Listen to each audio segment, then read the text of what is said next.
सद्गुरु श्री साईनाथुनि शरद बाबूजी की जय।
श्री सच्चिदानंद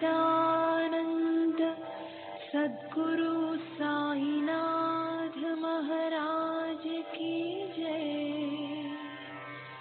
सद्गुरु श्री साईनाथुनि शरद बाबू जी की जय।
श्री सच्चिदानंद सद्गुरु साईनाथ महाराज की जय।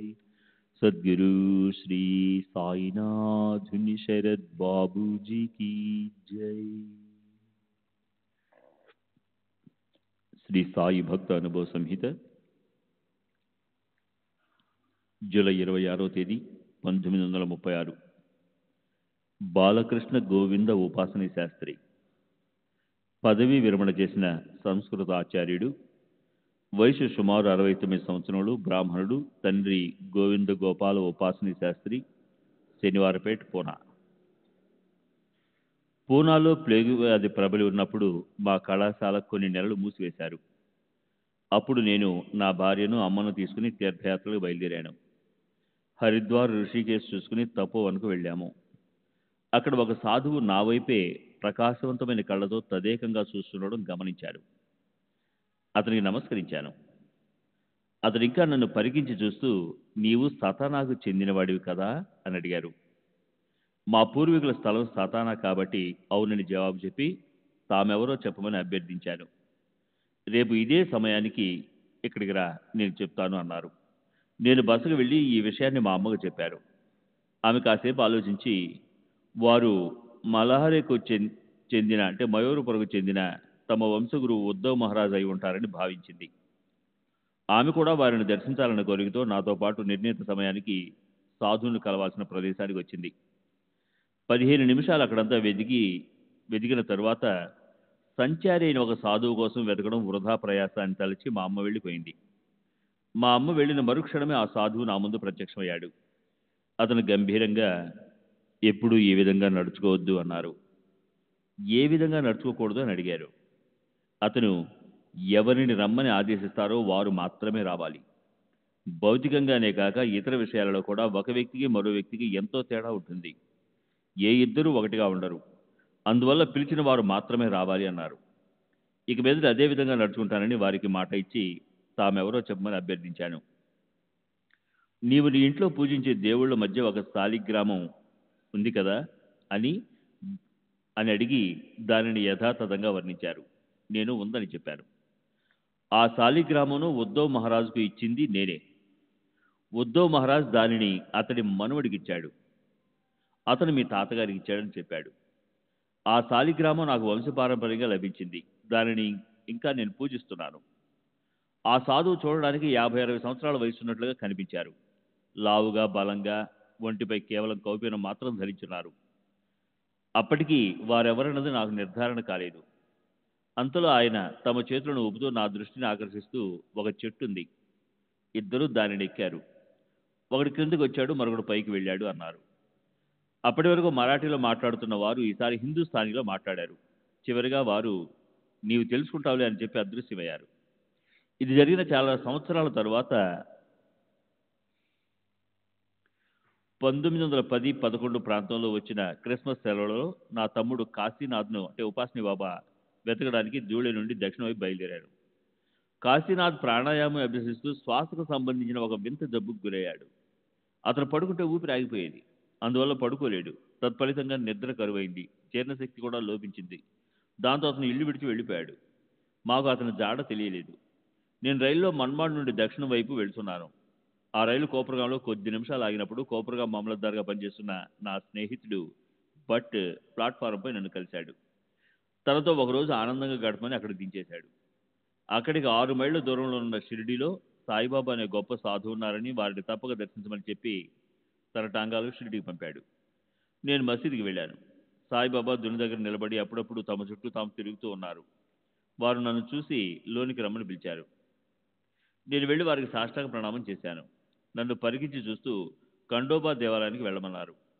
బాబా ఖండోబా దేవతను దర్శించమని చెప్తున్నారని తెలిసి అందరు దేవుళ్ళు బాబాలోనే ఉన్నారని, వారి దర్శనంతో నాకు తృప్తి కలిగిందని బదులు చెప్పాను. ఖండోబా ఆలయానికి వెళ్ళని బాబా మళ్ళీ చెప్పారు. దీనిని బట్టి వారు నన్ను అక్కడ ఉండకుండా వెళ్ళిపోమంటున్నారని అనుకున్నాను. దాంతో నేను మసీదు ప్రక్కనున్న ఇంటికి వెళ్ళాను. వారికి బాబా ఆదేశం గురించి చెప్పగా ఖండోబా ఆలయంలో ఉపాసనీ శాస్త్రి అనే వ్యక్తి ఉన్నాడని వాళ్ళు చెప్పారు. వెంటనే నేను ఖండోబా దేవాలయానికి వెళ్ళగా అక్కడ నా తమ్ముడు కనిపించాడు. కాశీనాథ్ తను బాబా ఆదేశం మేరకు అక్కడ నివసిస్తున్నానని, బాబాను అరుదుగా దర్శిస్తుంటానని చెప్పాడు. నేను అతని భోజన ఖర్చుల నిమిత్తం 4 రూపాయలు దాదా కేల్కర్కి ఇచ్చి తిరిగి మసీదుకు వచ్చాను. నేను అప్పుడు షిరిడీలో 1-2 రోజులు గడిపాను. మొదటి రోజు బాబా అందరినీ మామూలుగా దక్షిణలు అడుగుతున్నారు. కొందరు వారికి దక్షిణ సమర్పించారు. వారు చేయి చాపి నన్ను కూడా దక్షిణ కుక్షణ ఇస్తావా అని అడిగారు. నా దగ్గర డబ్బు లేదని చెప్పి నా ప్రణామాలు సమర్పించాను. బాబా అప్పుడు హిందుస్థానీలో, చూడు, ఒక చెట్టు ఉంది, ఇద్దరు దారిని ఎక్కారు, ఒకడు క్రిందికి వచ్చాడు, మరొకడు పైకి వెళ్ళాడు అని తపోవనంలోని సాధువు చెప్పిన మాటలు యథాతథంగా చెప్పారు. నేను ఒక్కసారిగా తపోవనం సాధువును గుర్తు చేసుకున్నాను. చూడడానికి ఆ సాధువు బాబా వేషధారణలో వేరుగా ఉన్న రూపంలో దగ్గర పోలికలు కనిపించాయి. తరువాత బాబా తమ స్వీయ చరిత్రలోని కొన్ని జ్ఞాపకాలను ప్రస్తావించారు. ఝాన్సీ రాణి పాల్గొన్న యుద్ధంలో తాము సైన్యంలో ఉన్నామని చెప్పారు. రెండో రోజు కూడా బాబా నన్ను దక్షిణ అడిగారు. నా దగ్గర రైలు ఛార్జీలకు బొటాబొటిగా సరిపోయే డబ్బులే ఉన్నాయని, దక్షిణ ఇవ్వలేకపోతున్నందుకు క్షమించమని అన్నాను. అప్పుడు వారు నా జేబులో ఉన్న వెండి గడియారాన్ని చూపిస్తూ దానిని దక్షిణగా ఇవ్వమని అడిగారు. నేను ఒక్క నిమిషం సంకోచించినా మొత్తానికి దానిని వారికి సమర్పించారు. వారు దానిని తీసుకుని ప్రక్కనే ఉన్న ఒక ఫకీర్కి ఇచ్చారు. తర్వాత నన్ను చూస్తూ గడియారం కోల్పోయానన్న నా బాధను తీరుస్తూ, దీనివల్ల నీవు పోగొట్టుకునేది ఏమీ ఉండదులే అన్నారు. నేను వారికి ఇచ్చింది బహు స్వల్పం అని చెప్పి నేను ఇంటికి బయలుదేరాను. కోపరగాం మీదుగా పూనా చేరాను. అక్కడ నా స్నేహితుడైన నాతో ఇంటికి వెళ్ళాను. షిరిడిలో బాబాకు నేను సమర్పించిన జేబు గడియారం గురించి మాట్లాడుతూ అలాంటి గడియారం కొనాలంటే ఎంత ఖరీదు అవుతుందని విచారించాను. అదే సమయంలో నాతో సోదరుడు 60 రూపాయలు ఖరీదు చేసే బంగారు జేబు గడియారాన్ని పంపి దాన్ని నన్ను కానుకగా స్వీకరించమని చెప్పాడు. నేను స్వీకరించాను. నేను బాబాకు గడియారం ఇచ్చినందువల్ల పోగొట్టుకున్నది ఏమీ లేదు. నేను షిరిడీకి 1-2 సార్లు వెళ్ళాను. అప్పుడు శ్రీ సాయిబాబాపై ఒక సంస్కృత పద్యాన్ని రచించాను. శ్రీ సచ్చిదానంద సద్గురు సాయినాథ్ మహారాజ్ కీ జై. సద్గురు శ్రీ సాయినాథ్ శరద్ బాబూజీ కీ జై.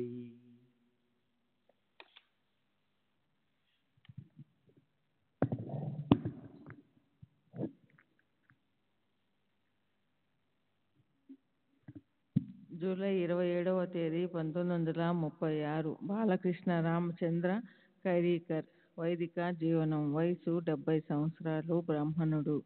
ఖైరీ చితలికి 3 మైళ్ళ దూరం. నేను మొదట సాయిబాబా ఒక పిచ్చి ఫకీరని విన్నాను. అది సుమారు 35 సంవత్సరాల క్రితం సంగతి. కానీ తర్వాత అందరూ సాయిబాబాను గురించి గొప్పగా చెప్తూ ఉండడంతో ఎలాగో షిరిడీలో నాకు తెలిసిన కొంతమంది బ్రాహ్మణులు ఉన్నారు కనుక నేను బాబాను దర్శించేందుకు వెళ్ళాను. నేను అప్పట్లో ఒక గ్రామాధికారిని. అది నాకు వంశపారపర్యంగా సంక్రమించింది. 1916లో ప్రభుత్వం వంశపారపర్య గ్రామాధికారుల వ్యవస్థను రద్దు చేసింది. మొదట్లో ప్రజలు చితలి, జలగాం, రాంపూర్, నాద్ పట్లచ, వాడి, పింపులవాడి మీదుగా షిరిడీ చేరేవారు. చాలా కాలం నిరుపయోగంగా ఉండిన ఆ రోడ్డు ఇప్పుడు లేదు. బాబా నూనెకు బదులు నీటితో దీపాలు వెలిగించిన లీలను నేను చూశాను. దండేపూర్కు చెందిన దేశ్ పాండే మాస్టారు బాబా మాటలు తరచూ వింటూ ఉండేవాడు. కానీ బాబా ఏం మాట్లాడారోనన్నది మాత్రం నాకు తెలియదు. నేను 1908లో సాయిబాబా వద్దకు వెళ్ళినప్పుడు మసీదులో నా పాదం కింద 1 పైసా ఉన్నట్లు గమనించి దానిని తీసి బాబాకిస్తూ, ఈ పైసా మీదే భద్రపరచుకోండి అన్నాను. బాబా ఆ పైసాను తిరిగి నాకు ఇస్తూ, సరేలే, ఈ నాణ్యాన్ని ఇంటికి తీసుకెళ్ళు. దీనిని నీ పూజా గదిలో దేవతామూర్తుల మధ్య పెట్టుకొని పూజించుకో. నీకు శుభం కలుగుతుంది అన్నారు. నేను అలాగే దానిని ఇంటికి తీసుకెళ్ళి పూజించాను. 3 సంవత్సరాల వరకు, అంటే 1911 వరకు నా పరిస్థితులు చాలా అభివృద్ధి చెందాయి. అంతకుముందు పగలు తింటే రాత్రి తినడానికి ఏమీ ఉండేది కాదు. అటువంటిది నాణ్యాన్ని పూజించడం మొదలుపెట్టిన తర్వాత గ్రామాధికారిగా నా సంపాదనలో చాలా డబ్బు ఆదా చేసుకోగలిగాను. నా భార్యకు బంగారు గాజులు కూడా చేయించగలిగాను. ఒకసారి నేను ప్రయాణంలో అపవిత్రంగా ఉన్నందున నా పారాయణ గ్రంథాన్ని నా స్నేహితునికి ఇచ్చాను. బాబా ఇచ్చిన పైసా అందులోనే ఉంది. కొన్ని రోజుల తర్వాత ఆ పైసా పోయినట్లు కనుగొన్నాను. ఇది 1911లో జరిగింది. అప్పటి నుండి నాకు కష్టాలు మొదలయ్యాయి. పైసా పోయిన 6 నెలలకు నా భార్య మరణించింది. 1916లో నా గ్రామాధికారి పదవి పోయింది.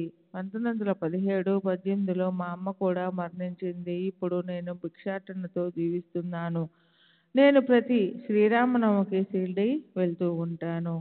ఆగస్టు 27వ తేదీ 1936. బదావే, కేర్ ఆఫ్ ఆనంద రామచంద్ర బదావే, ఎస్టేట్ బ్రోకర్. వయసు 64 సంవత్సరాలు. బ్రాహ్మణుడు. నివాసే. ప్రస్తుతం నివాసం మోతీ చౌక్, రవివార్పేట, పూనా. 30 సంవత్సరాల క్రితం మా మామగారైన వబాలే అహ్మద్నగర్లో వకీలుగా పనిచేస్తూ ఉండేవారు. వీరు గొప్ప సాయి భక్తులు. మా మామగారు నానాసాహెబ్ చందోర్కర్ స్నేహితులు. నేనప్పుడు నెవాసాలో ఉన్న మోహినీరాజు ఆలయ పూజారిగా పనిచేస్తున్నాను. నాకు ఒక కుమారుడు ఉన్నాడు. వాడికి ముందు వెనుక చాలామంది పిల్లలు పుట్టారు. కానీ పుట్టిన కొంతకాలానికే మరణించారు. మా మామగారి ప్రోద్బలంతో నేను, నా భార్య బిడ్డను తీసుకొని షిరిడీ వెళ్ళాము. మేము బాబాకు మా కష్టాలేమీ చెప్పుకోలేదు. నా భార్య మాత్రం మనసులో తనకు పుట్టబోయే పిల్లలు దీర్ఘాయువు కలిగి ఆరోగ్యంగా ఉండేటట్లు దీవించమని కోరుకుంది. బాబా ఆమె తలపై తమ హస్తాన్నుంచి ఏమీ చింతపడవద్దు అని ఆశీర్వదించారు. ఆ తర్వాత మాకు 3 కుమారులు, 1 కుమార్తె పుట్టారు. ఒక కుమారుడు మాత్రం 17 సంవత్సరాల వయసులో చనిపోయాడు. మిగిలిన వారందరూ క్షేమంగా ఆరోగ్యంగా ఉన్నారు. బాబాను దర్శించినప్పుడు వారు నన్ను దక్షిణ అడిగారు. నేను ఇచ్చాను. కానీ మళ్ళీ మళ్ళీ అడిగి నా దగ్గరున్న డబ్బంతా తీసేసుకున్నారు. నేను వారికి మరో రూపాయి సమర్పిద్దామనుకున్నాను, కానీ ఇవ్వలేకపోయాను. మేము తిరిగి వచ్చిన తర్వాత నా భార్యకు ఈ విషయం చెప్పాను. కొన్ని సంవత్సరాల తర్వాత ఆర్థిక ఇబ్బందులు నన్ను చుట్టుముట్టాయి.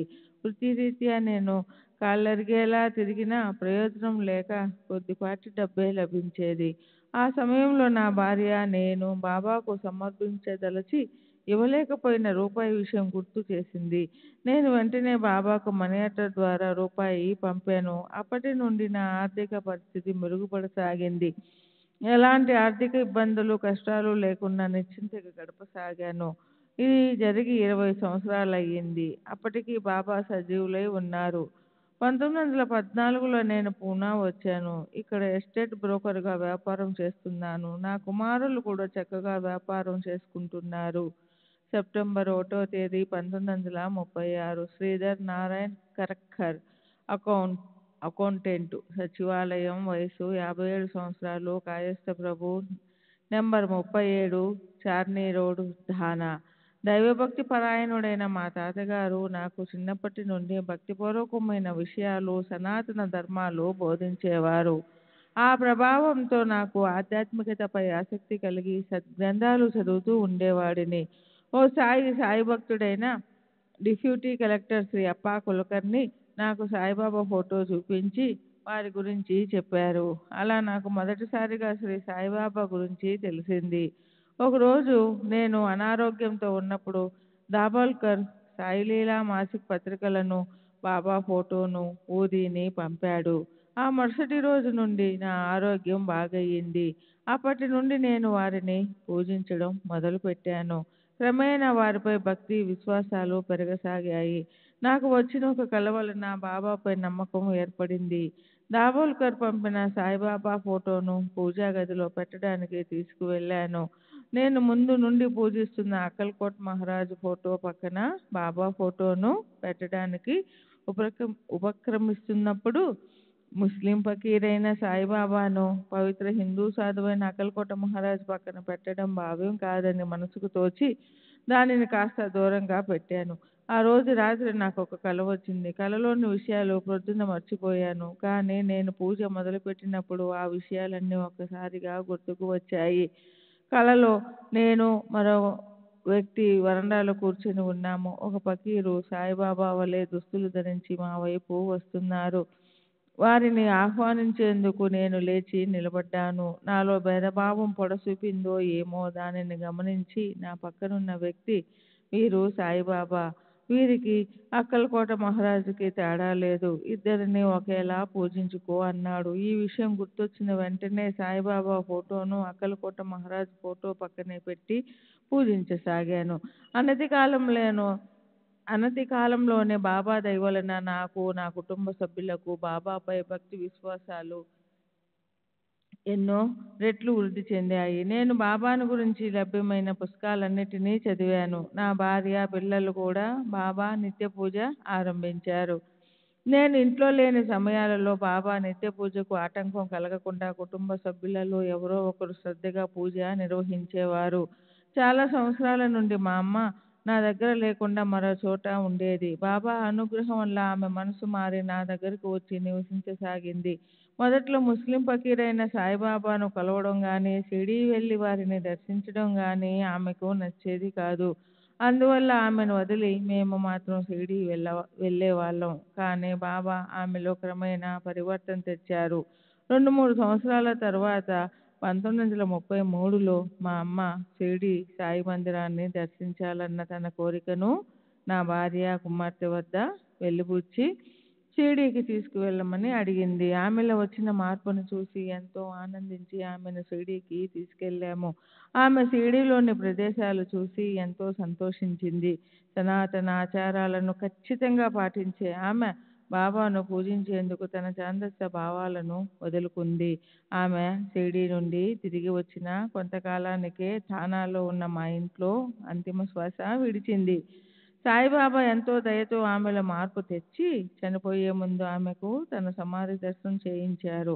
బాబా నా పైన, నా కుటుంబం పైన చూపిన కరుణకు ఎన్నో దృష్టాంతాలు ఉన్నాయి. కానీ అవన్నీ చెప్పనవసరం లేదు. బాబా సదా నా వెంటే ఉంటూ నా అవసరాలను గమనిస్తూ నన్ను ముందుకు నడిపిస్తున్నారు.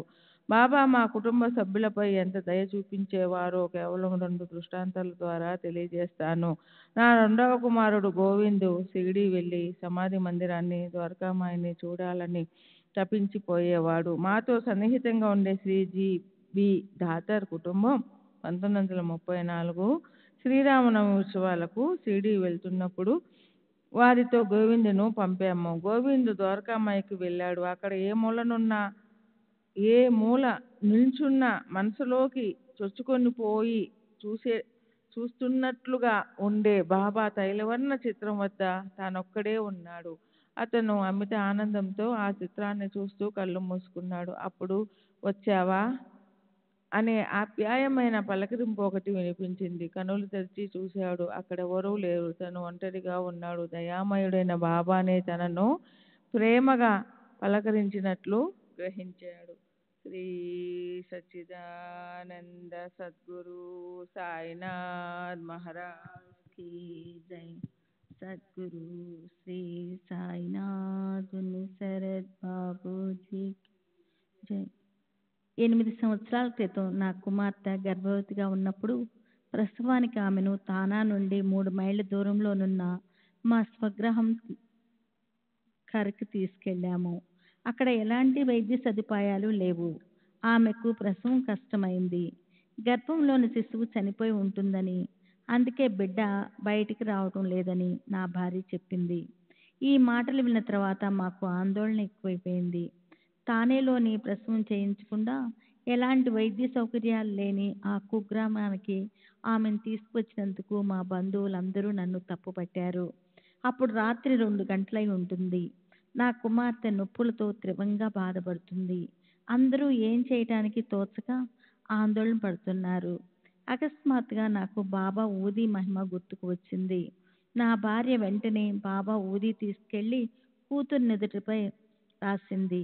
ఊది రాసిన గంటలోగా సునాయాసంగా మృత శిశువు బయటపడింది. మా కుమార్తెకు ప్రమాదం తప్పింది. మా చింతలన్నీ తొలగిపోయాయి. ఉదయం డాక్టర్ వచ్చి బిడ్డ ఎలా బయటకు వచ్చిందని ఆశ్చర్యపోయాడు. బహుశా వైద్య శిక్షణ లేని మంత్రసాని మొరటగా చేతులు చొప్పించి బిడ్డను బయటికి లాగి ఉంటుందని, అలా చేయటం వల్ల సెప్టిక్ అయ్యి తల్లి ప్రాణానికే ప్రమాదం ఏర్పడుతుందని చెప్పాడు. అలాంటి ప్రయత్నాలేమీ ఎవరూ చేయలేదని, మానవ ప్రయత్నం లేకుండా కేవలం బాబా ఊది మహిమ వల్ల మృత శిశువు బయటపడిందని తెలుసుకొని ఆ డాక్టరు అబ్బురపడ్డాడు. నా కుమార్తె ప్రసవించడానికి వారం రోజుల ముందు నా కుమారునికి ఒక కల వచ్చింది. కలలో బాబా కనిపించి నానా నానా అంటే నన్ను ఉద్దేశించి అతడెక్కడున్నాడు, అతడు ఎందుకు భయపడుతున్నాడు, నా ఊది రాయమని చెప్పు అన్నారట. ఈ విషయం నా కుమారుడు నాకు చెప్పాడు. కానీ నా కుమార్తె ప్రసవించలేక అవస్థపడుతున్నప్పుడు నాకు ఈ కల విషయం గుర్తుకు రాలేదు. అప్పటికప్పుడు స్మరించి ఊదిని ఆశ్రయించాను. ఆ తర్వాత ఎంతో కాలానికి ఆ విషయం గురించి ఆలోచిస్తుండగా అర్థమైన విషయం ఏమిటంటే, సాయిబాబా వారం రోజుల ముందే నా కుమార్తెకు రాబోయే ప్రమాదాన్ని కల ద్వారా హెచ్చరించి దాన్ని నివారించే మార్గాన్ని కూడా సూచించారు. కానీ నేను ఆ కల విషయం మర్చిపోయినప్పుడు నాకు ప్రేరణ ఇచ్చి ఊది పెట్టేటట్లు చేశారు. మా అమ్మాయిలందరూ శ్రద్ధతో బాబాను పూజిస్తూ రోజు హారతిస్తారు. శ్యామారావు రావుజీ శ్రోతి, రికార్డు గుమస్తా, జిల్లా కలెక్టర్, జిల్లా కోర్టు, వయసు 55 సంవత్సరాలు, కాయస్థ ప్రభు థానా. నేను సుమారు 1909లో ఒకే ఒక్కసారి సాయిబాబాను దర్శించాను. వారికి నమస్కరించి వారి సన్నిధిలో కూర్చొని ఉండగా నా మదిలో ఒక ప్రశ్న ఉదయించింది. బాబా వెంటనే నన్ను ఆలయంలో పురాణం చెప్తున్న బాయి అనే ఆమె దగ్గరికి వెళ్ళమన్నారు. నేను ఆలయానికి వెళ్ళాను. అక్కడ 50 సంవత్సరాల ఒక బ్రాహ్మణ స్త్రీ పురాణం పఠనం చేస్తుంది. నేను అక్కడ కూర్చొని వినసాగాను. అప్పుడు ఆమె చదువుతున్న భాగమే నా ప్రశ్నకు సమాధానమైంది. ఆ విధంగా బాబా తమ విశిష్ట పద్ధతిలో నా ప్రశ్నకు సమాధానం ఇచ్చారు. సెప్టెంబర్ 12వ తేదీ 1936 Sadashiv Trimbak Vidhavkar retired goods clerk GIP railway వయస్సు 68 సంవత్సరాలు కాయస్థ ప్రభు మహాగిరి థానా. 28 సంవత్సరాల క్రితం అంటే సుమారు 1909లో నేను దాదర్లో రైల్వే గుమస్తాగా పనిచేసేవాడిని. నా దూర బంధువైన తామానే సాయి భక్తుడు. అతడు నన్ను షిరిడీకి వెళ్ళి సాయిబాబాను దర్శించమని ప్రోత్సహించాడు. 1909 ప్రాంతంలో నేను సాయిని దర్శించదలిచి తమానేతో పాటు కోపరగాం స్టేషన్కి చేరాను. బాబాను దర్శించి తిరిగి కోపరగాం రావటానికి రాను పోను టాంగాను మాట్లాడుకొని షిరిడీ చేరాము. మేము తినడానికి 2 మామిడి పండ్లు టాంగాలోనే ఉంచి మిగిలిన మామిడి పండ్లను, కొంత పొగాకు, కొన్ని రాగి నాణ్యాలను నేను బాబాకు సమర్పించాను. బాబా, ఆ 2 మామిడి పండ్లు ఏవి? వాటిని ఎందుకు అక్కడే ఉంచారు? వాటిని తీసుకురండి అన్నారు. మేము వారి సర్వజ్ఞతకు ఆశ్చర్యపడి వాటిని కూడా తెచ్చి సమర్పించాము. అక్కడున్న భక్తులతో పండ్లనన్నిటినీ కోసి ప్రసాదంగా పంచమని బాబా ఆదేశించారు. ఆ తర్వాత బాబా చిలుం పీల్చారు. అప్పుడు సమయం ఉదయం 11 గంటలైంది. ప్రతిదినము నాకు ఉదయం 9 గంటలకే భోంచేసే అలవాటుంది. ఆ రోజు భోంచేయనందువల్ల కడుపు నకనకలాడుతుంది. కానీ నా ఆకలి విషయం ఎవరికీ చెప్పలేక అలాగే కూర్చొని ఉన్నాను. అదే సమయంలో ఒక భక్తుడు ఒక పేడాల ప్యాకెట్ తెచ్చి బాబాకు కానుకగా వారి ముందుంచారు. సాధారణంగా బాబా ఏమీ తాకరు. కానీ ఆ రోజు ఆ ప్యాకెట్ ఇచ్చిన వెంటనే తీసుకుని విప్పారు. అందులో పెద్ద పెద్ద పేడాలున్నాయి. వారు ఒక దానిని నా ఒడిలోకి విసిరారు. నేను కొన్ని అడుగుల దూరంలో కూర్చొని ఉన్నాను. అది బాబా ప్రసాదమని, బాబా కానుకగా ఇంటికి తీసుకువెళ్లేందుకు ఇచ్చారని, దానిని నేను అక్కడే తినకూడదని అనుకున్నాను. పేడాను నేను చేతిలో పట్టుకొని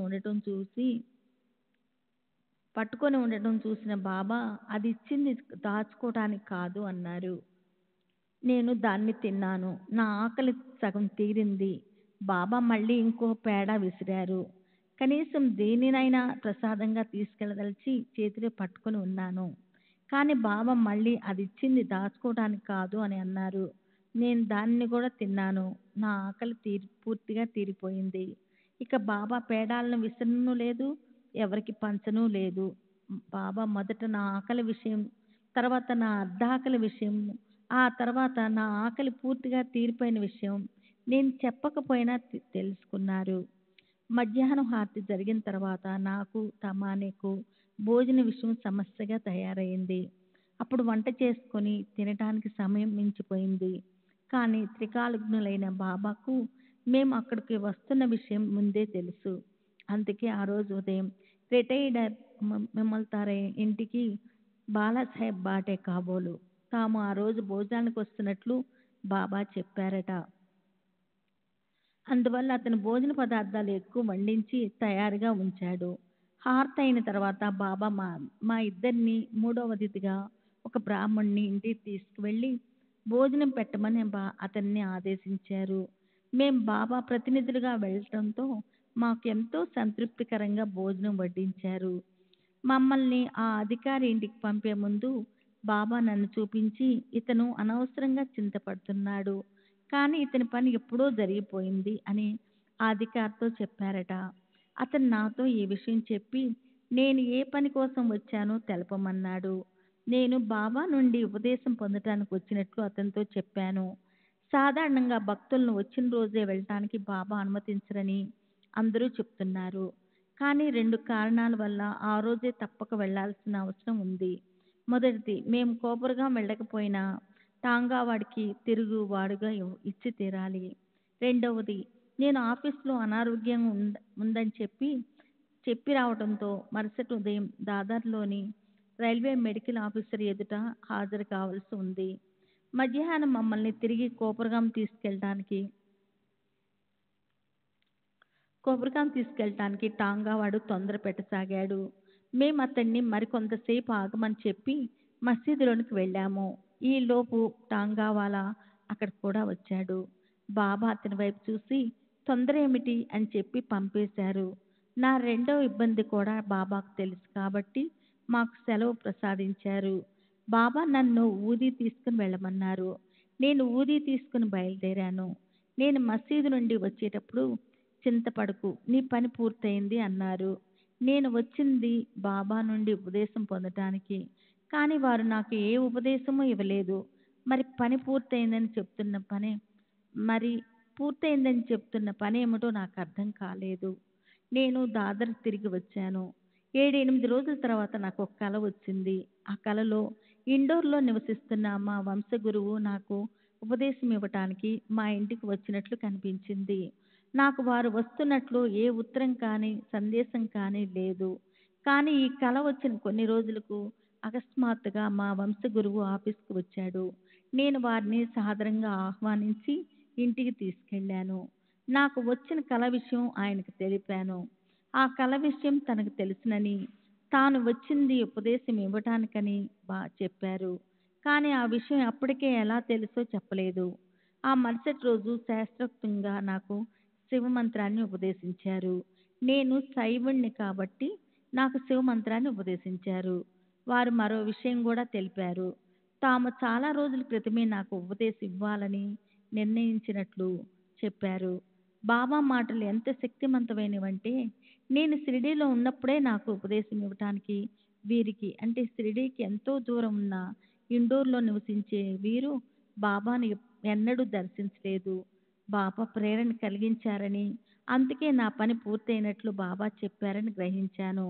ఈ భక్తుడు హుబ్లీ సిద్ధారూఢ్ స్వామి భక్తుడు.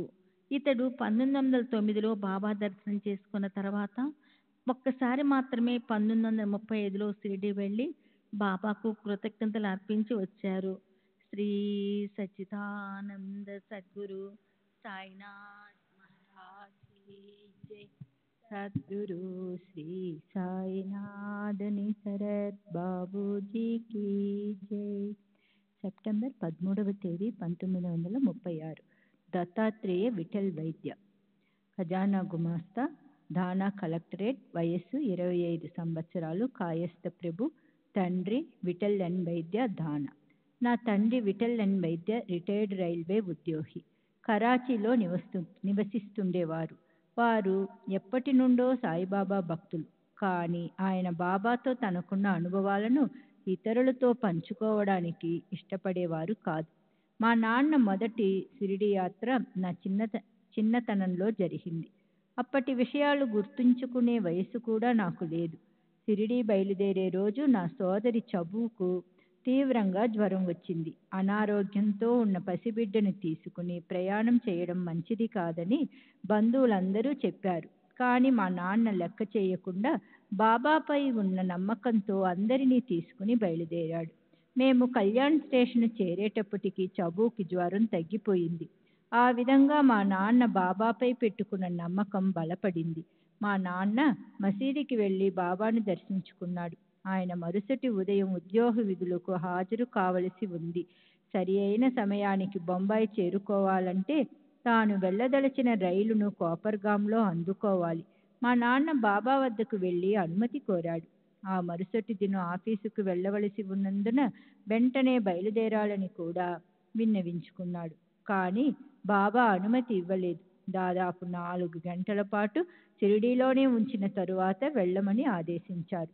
అప్పుడు కోపర్గాం స్టేషన్కు వెళ్ళినా ప్రయోజనం ఉండదు. రైలు ఎలాగూ వెళ్ళిపోయి ఉంటుంది. మా నాన్నకు ఏం చేయాలో తోచలేదు. ఒకసారి బాబా ఆజ్ఞ ఇచ్చిన తరువాత అక్కడ ఉండకూడదని భక్తులు చెప్పడంతో ఆయన కోపర్గాంకు బయలుదేరాడు. అనూహ్యంగా మా నాన్న ఎక్కవలసిన రైలు 5 గంటలు ఆలస్యంగా నడుస్తూ ఆయన స్టేషన్ చేరిన తర్వాతే వచ్చింది. బాబా సర్వజ్ఞతకు మా నాన్న ఆశ్చర్యపోయాడు. ఆయన సకాలంలో బొంబాయి చేరాడు. 1933-34 సంవత్సరంలో మా నాన్న అనారోగ్యానికి గురయ్యారు. తీవ్రమైన న్యూమోనియా వ్యాధితో మంచాన పడ్డాడు. ఆయనకి చికిత్స చేస్తున్న డాక్టర్ చిప్కర్ మా నాన్న కోలుకుంటాడనే ఆశ వదులుకున్నాడు. 21 రోజులు గడిచినా జ్వర తీవ్రత తగ్గలేదు. మా నాన్న అంతటి అనారోగ్యంలోనూ నిరంతరం బాబానే ప్రార్థిస్తూ గడుపుతున్నారు. 21వ రోజు రాత్రి 9 గంటల సమయంలో ఆయనకు బాబా భౌతికంగా దర్శనమిచ్చారు. ఆయన పడక ప్రక్కనే మేమందరం ఉన్నా మాకెవరికి ఏమీ కనిపించలేదు. బాబా వచ్చారు, వారు రొట్టెలు ఉల్లిపాయ అడుగుతున్నారు అని మా నాన్న అరిచారు. మాకేమో బాబా కనిపించలేదు. బహుశా నాన్నగారు జ్వర తీవ్రతలో పలువరిస్తున్నారేమో అనుకుని రొట్టె ఉల్లి తీసుకుని వెళ్ళలేదు. దాంతో మా నాన్న కోపంతో మమ్మల్ని అందరినీ బయటికి వెళ్ళమన్నారు. మేము గది బయటికి వచ్చి లోపల ఏమి జరుగుతుందో వినబడేలా నిలబడ్డాము. అప్పుడు లోపల బాబా మా నాన్నతో మాట్లాడడం వినిపించింది. ఇంకా ఎవరో అజ్ఞాత వ్యక్తులు ఇద్దరిని బాబా వెళ్ళిపోమ్మని ఆజ్ఞాపిస్తున్నారు. కానీ వాళ్ళు తమతో మా నాన్నను కూడా తీసుకుని వెళ్దామని చెబుతున్నారు. బాబా ఒప్పుకోలేదు. వాళ్ళని అక్కడ నుండి వెళ్ళిపోమ్మని గద్దించి చట్కాతో నేలపై కొట్టారు. దానితో వాళ్ళు వెళ్ళిపోయినట్లు అనిపించింది. ఆపై వాళ్ళ గొంతులు వినిపించలేదు. తరువాత బాబా మా నాన్నను ఒక పెద్ద లోటాడు చల్లని నీటిని త్రాగమని చెప్పి వెళ్ళిపోయారు.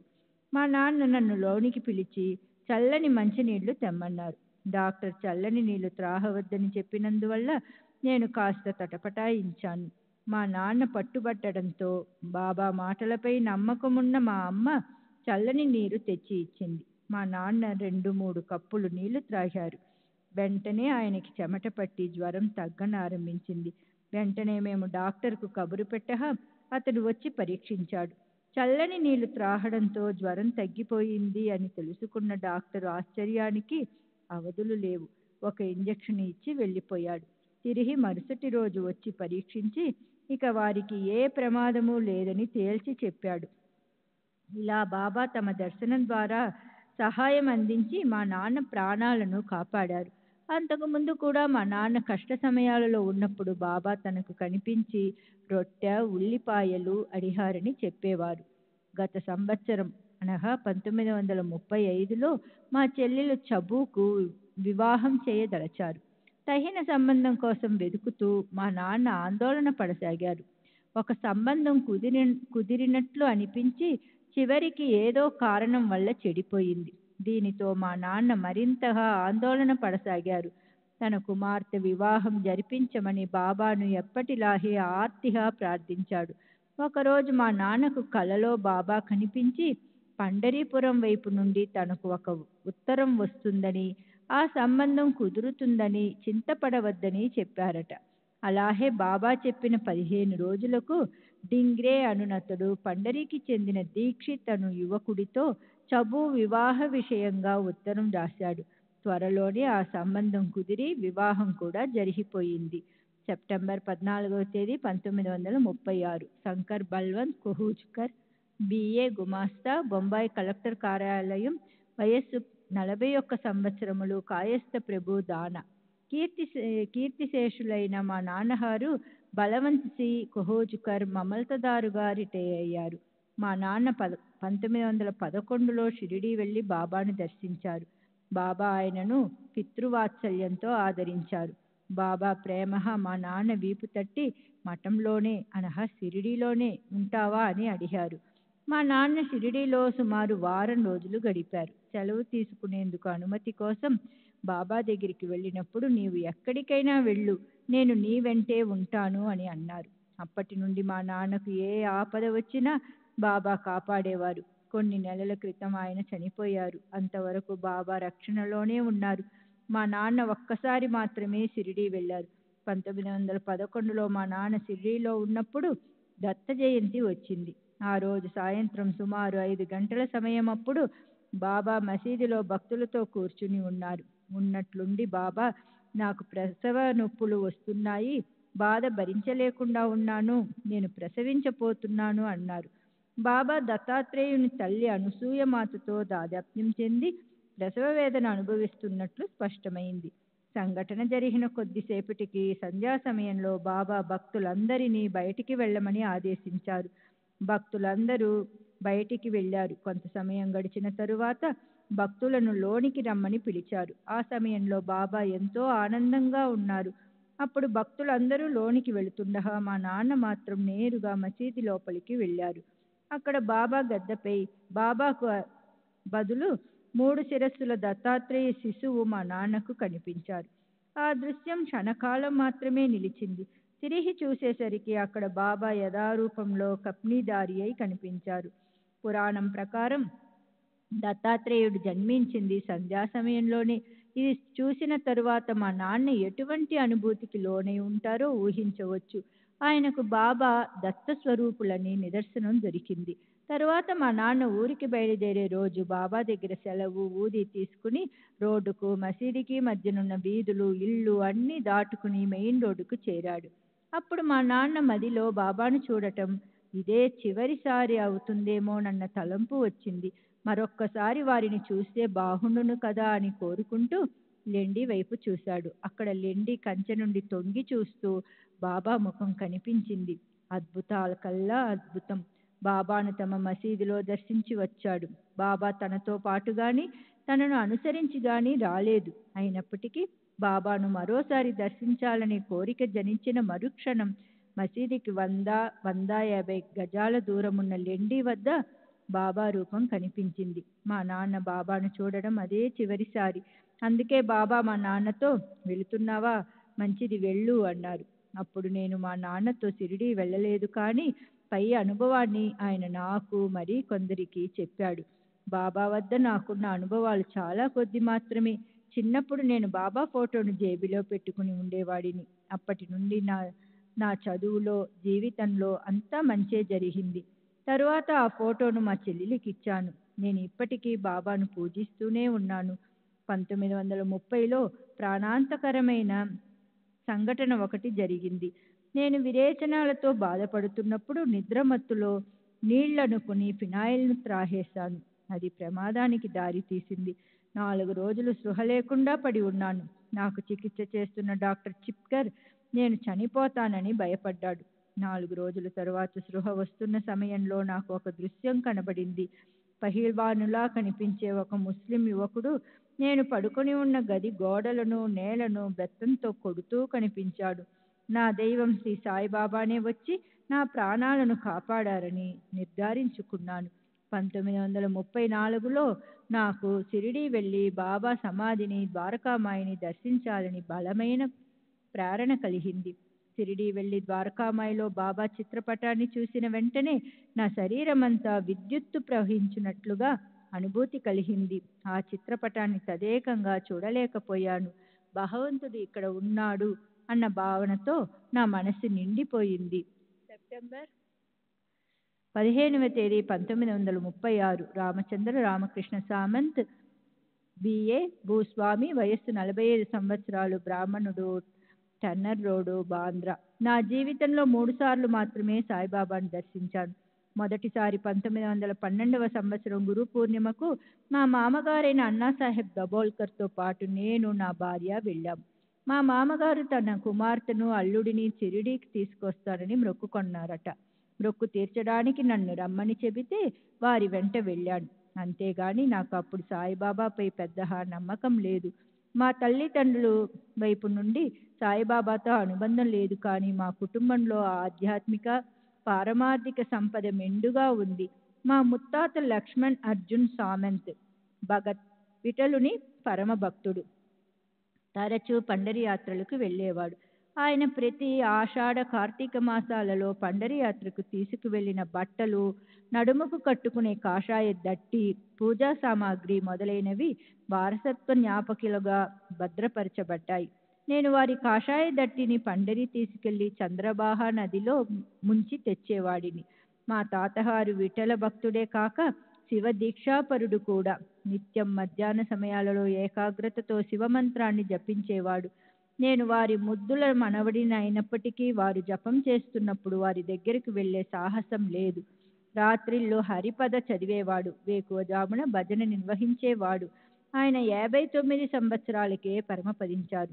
ఆయన నిర్యాణం చెందే ముందు నా అంతిమ గడియలు సమీపిస్తున్నాయి.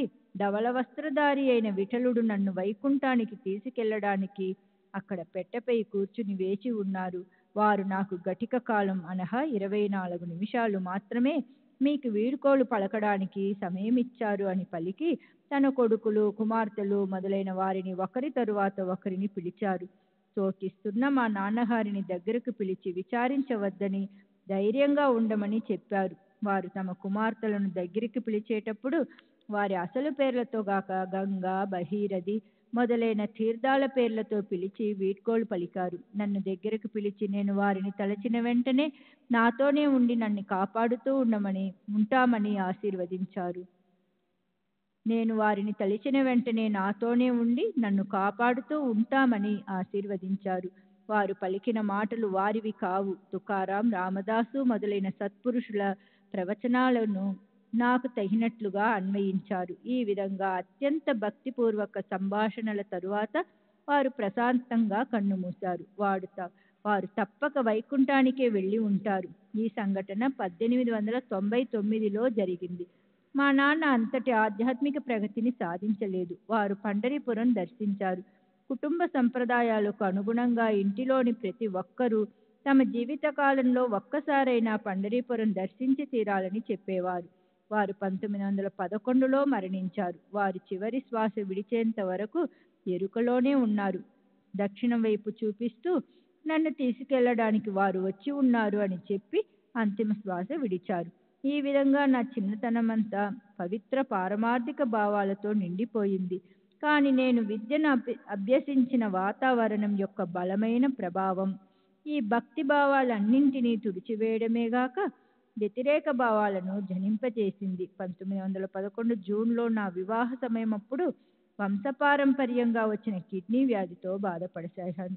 ఒంటిపూట భోజనం, రాత్రులు ద్రవాహారం తీసుకుంటూ వచ్చాను.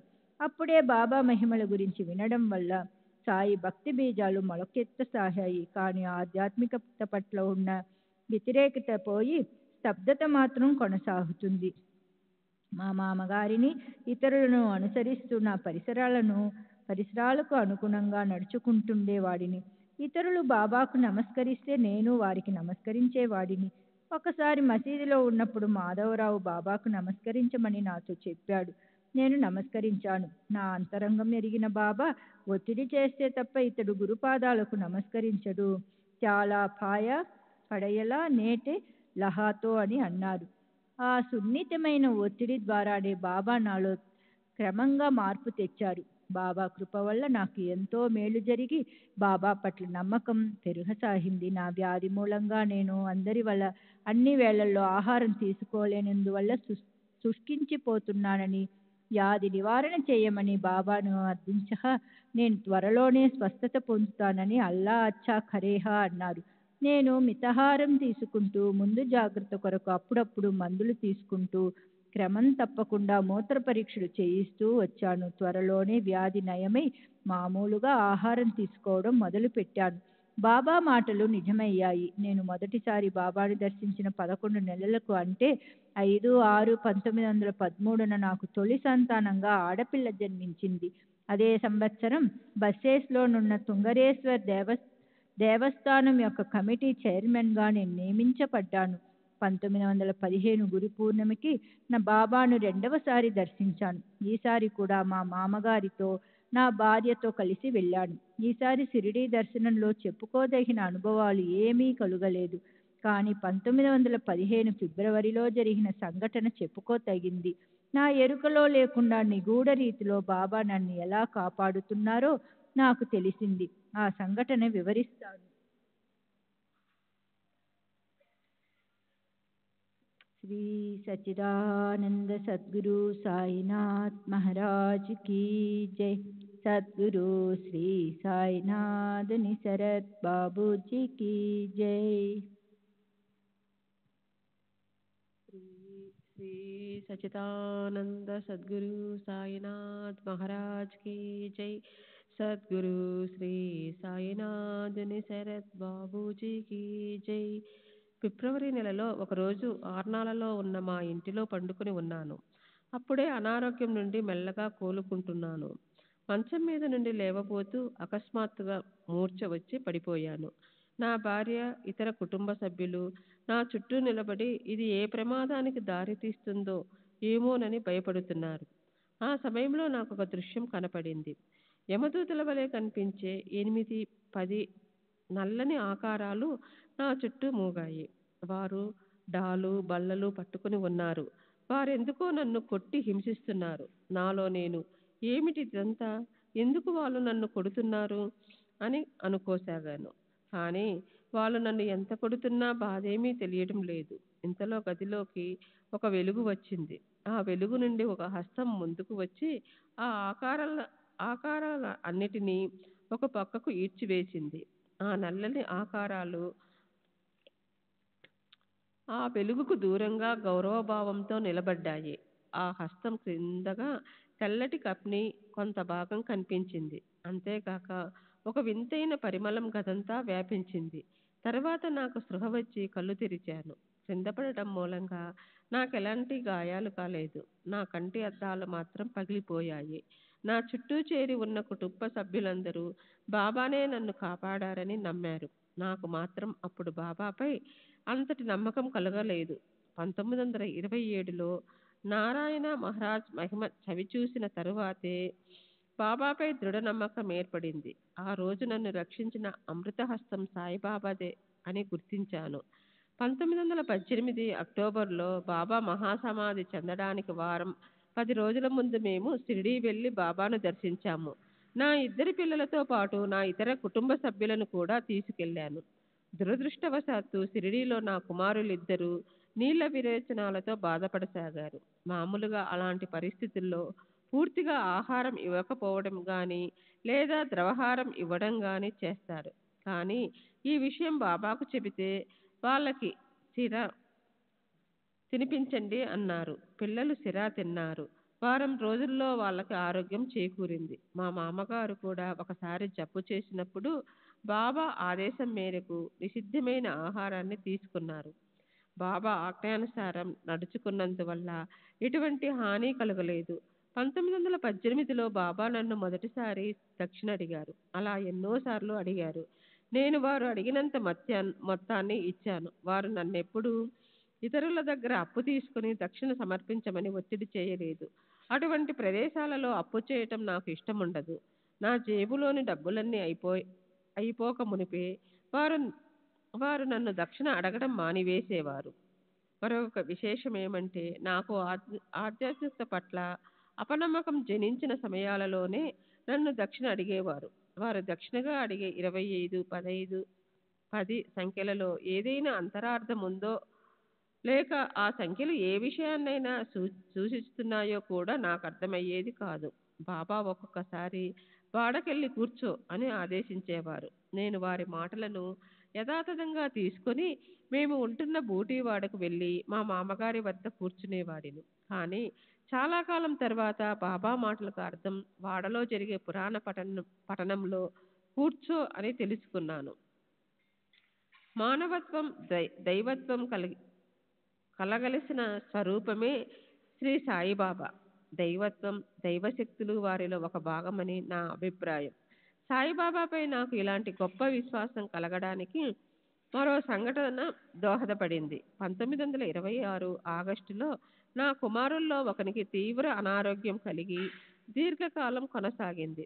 ఆ సమయంలో ప్రముఖ డాక్టర్లు వచ్చి పరీక్ష చేశారు. పిల్లవాడికి వచ్చిన వ్యాధిని ఎవ్వరూ సరిగ్గా నిర్ణయించలేకపోయారు. ఒక్కొక్కరు ఒక్కొక్క వ్యాధిగా నిర్ణయించి మందులు ఇవ్వసాగారు. ఏ ఒక్కటి పిల్లవాడి వ్యాధి నయం చేయలేకపోయింది. 1927 అక్టోబర్ నాటికి డాక్టర్లు వాడికి నయం కాదని తేల్చివేశారు. వాడిపై మేమందరము ఆశలు వదులుకున్నాము. అప్పుడు మా వదిన పిల్లవాడిని కేడ్గాంపేటలోనున్న నారాయణ మహారాజ్ దగ్గరకు తీసుకువెళితే బాగుంటుందని చెప్పింది. ఆమె సలహా మేరకు పిల్లవాడిని మహారాజ్ దగ్గరికి తీసుకెళ్ళాము. మహారాజ్ వాడిని ఆశీర్వదిస్తూ అతడికి నయం అవుతుంది, ఈ తీర్థం తీసుకోండి అన్నారు. అదొక గొప్ప మలుపు. అంతకుముందు చికిత్స చేసిన డాక్టర్లు మందులు మార్చడంతో పిల్లవాడు క్రమంగా కోలుకోసాగాడు. 6 నెలలకు ప్రమాదం తప్పిపోయింది. ఆ తరువాత బలం పుచ్చుకొని సంపూర్ణ ఆరోగ్యవంతుడయ్యాడు. నారాయణ మహారాజ్ నోటి నుండి వెలువడిన అమృతతుల్యమైన మాటలే ఈ మలుపుకు కారణమని నేను సంపూర్ణంగా నమ్మాను. నారాయణ మహారాజ్ శ్రీ సాయిబాబా లాంటి సత్పురుషులను సామాన్య మానవ మాతృలుగా పరిగణించడం సరికాదని నాకు అర్థమైంది. సామాన్యులకు అందని ఉన్నత స్థాయిలో ఉన్న ఆ మహాత్ములు టెన్నిసన్ తన మెమోరియం అనే కవితలో చెప్పినట్లు దైవత్వం మానవత్వం కలబోసిన దివ్యమూర్తులు. 1930లో సాధు సత్పురుషుల అద్భుత శక్తుల గురించి నాకు ఎక్కువగా అవగతమయ్యింది. తుంగరేశ్వర్ ఆలయంలో నాగబువ అను సాధువు నివసిస్తూ ఉండేవాడు. అతను గంజాయి పీల్చేవాడు. అతను 1930లో తుంగరేశ్వరులో మరణించాడు. ఆ రోజు రాత్రి నేను బాంద్రాలోని నా గదిలో కలతగా నిద్రిస్తున్నాను. శ్రీ సచ్చిదానంద సద్గురు సాయినాథ్ మహారాజ్ కి జై. సాయినాథుని శరత్ బాబూజీకి జై. రాత్రి 11:30 గంటలకు ప్రాంతంలో నా ముక్కుకు ఘాటైన పొగవాసన తగిలింది. అది ఎక్కువ గొంతులోకి పోయి పొరపోయినట్లు మెలకువై వచ్చింది. లేచి చూస్తే గదిలో నా భార్య మాత్రమే ఉంది. నీవు పొగ త్రాగావా అని నేను నా భార్యను అడిగాను. ఆమె విస్తుపోయి మీరు ఏం మాట్లాడుతున్నారు అని కోపంగా అడిగింది. కానీ ఆ పొగ వాసన ఇంకా వస్తూనే ఉంది. పొగ నా గదిలోకి ఎలా వచ్చిందో నాకు అర్థం కాలేదు. చిత్రంగా నా భార్యకు మాత్రము పొగవాసన రాలేదు. మరుసటి ఉదయం నేను కారు నడుపుకుంటూ గ్రామంలో ప్రయాణిస్తున్నాను. తుంగేశ్వర్ ఆలయానికి అప్పుడు చైర్మన్గా ఉన్న అతను ఎదురుపడి నా కారు ఆపి నాగబువ గత రాత్రి 2 గంటల ప్రాంతంలో మరణించాడని, అతని అంతిమ సంస్కారాలకు ఏమేమి ఏర్పాట్లు చేయాలో తెలుపమని అడిగాడు. నాగబువ దేహం విడిచి వెళ్లే ముందు నా గదికి వచ్చి వెళ్ళాడని అప్పుడు అర్థమైంది. నా గదిలో వచ్చిన పొగవాసన నాగబువ త్రాగే గంజాయి పొగవాసనగా నేను గుర్తించాను కూడా. 1915లో బాబా నా గదికి వచ్చి నల్లని ఆకారాలను ఈడ్చి వేసినప్పుడు వింతైన సుగంధ పరిమళం వచ్చినట్లు చెప్పాను కదా. ఆ పరిమళం బాబా వచ్చినప్పుడు మాత్రమే వస్తుందని కూడా గ్రహించాను. బాబా నా గత జన్మల వృత్తాంతము నా ముందే నానాసాహెబ్ నిమోన్కర్ వివరించారు. కానీ నేను వాటిని స్పష్టంగా వినలేకపోయాను. ఆ వివరాలేవో నిమోన్కర్ను అడిగి తెలుసుకునేలాగా అతను మరణించాడు.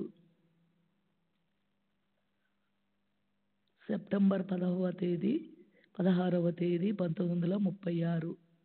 బాపురావు నారాయణ చందోర్కర్, భూస్వామి, వయస్సు 40 సంవత్సరాలు, బ్రాహ్మణుడు. తండ్రి నారాయణ గోవింద్ ఉరఫ్ నానాసాహెబ్ చందోర్కర్, గోగ్రాన్ వాడి, డోంబ్లివిల్, కళ్యాణ్ దగ్గర, GIP. శ్రీ సచ్చిదానంద సద్గురు సాయినాథ్ మహారాజ్ కి జై. సద్గురు శ్రీ సాయినాథుని శరత్ బాబూజీకి జై.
श्री सच्चिदानंद सद्गुरु साईनाथ महाराज की जय।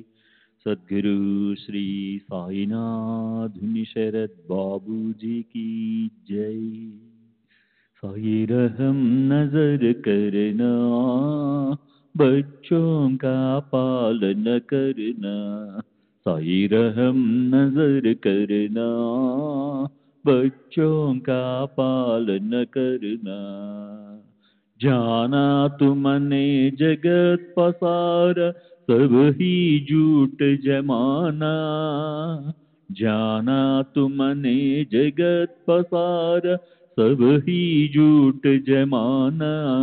साई रहम नजर करना, बच्चों का पालन करना। साई रहम नजर करना, बच्चों का पालन करना। मैं अंधा हूँ बंदा आपका, मुझसे पथ दिखलाना। मैं अंधा हूँ बंदा आपका, मुझसे पथ दिखलाना। साई रहम नजर करना, बच्चों का पालन करना। साई रहम नजर करना, बच्चों का पालन करना। दास गण कहे अब क्या बोलूं, थक गई मेरी रसना। दास गण कहे अब क्या बोलूं, थक गई मेरी रसना। साई रहम नजर करना, बच्चों का पालन करना। साई रहम नजर करना, बच्चों का पालन करना। रहमो नजर करो अब मोरे साई, तुम बिना नहीं मुझे माँ बाप भाई। रहमो नजर करो मैं अंधा हूँ बंदा तुम्हारा। मैं अंधा हूँ बंदा तुम्हारा। मैं ना जानू, मैं ना जानू, मैं ना जानू अल्लाह इलाही। रहमो नजर करो, रहमो नजर करो अब मोरे साई। तुम बिना नहीं मुझे माँ बाप भाई। रहमो नजर करो खाली जमाना मैंने गमाया। काली जमाना मैंने गमाया। साथी आखिर का, साथी आखिर का, साथी आखिर का तुम बिना कोई। रहमो नजर करो, रहमो नजर करो अब मोरे साई। तुम बिना नहीं मुझे माँ बाप भाई। रहमो नजर करो अपने मस्जिद का झाड़ू गड़ो है। अपने मस्जिद का झाड़ू गड़ो है। मालिक हमारे, मालिक हमारे, मालिक हमारे तुम बाबा साई। रहमो नजर करो, रहमो नजर करो अब मोरे साई। तुम बिना नहीं मुझे माँ बाप भाई। रहमो नजर करो। श्री सच्चिदानंद सद्गुरु साईनाथ महाराज की जय। सद्गुरु श्री साईनाथ शरद बाबू जी की जय।